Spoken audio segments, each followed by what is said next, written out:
Таза Қазақстан жалпыұлттық акция аясында Жетісу облысы Лепсі ауылының оқушылары орман қорын молайтуға үлес қосты. Жоңғар Алатауы ұлттық табиғи паркі Лепсі филиалы қызметкерлерінің көмегімен балалары арнайы контейнерлерге жабайы алма мен кәдімгі шырша тұқымдарын отырғызды.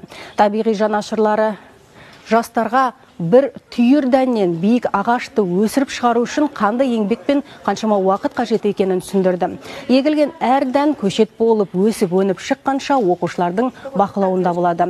Лепсі және Байзерек ауылының балалары 400-ден астам ағаштың тұқымын септі. Ал мұндай шара облыс аумағында орналасқан ерекше қорғалатын аймақтар, атап айтқанда ұлттық парктер мен орман шаруашылықтарында ұйымдастырылды.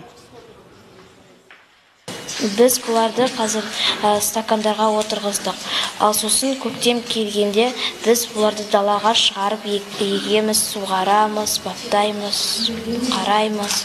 Сөйтіп, оларды біз мектеп бітіргенге шейін қарап өтеміз.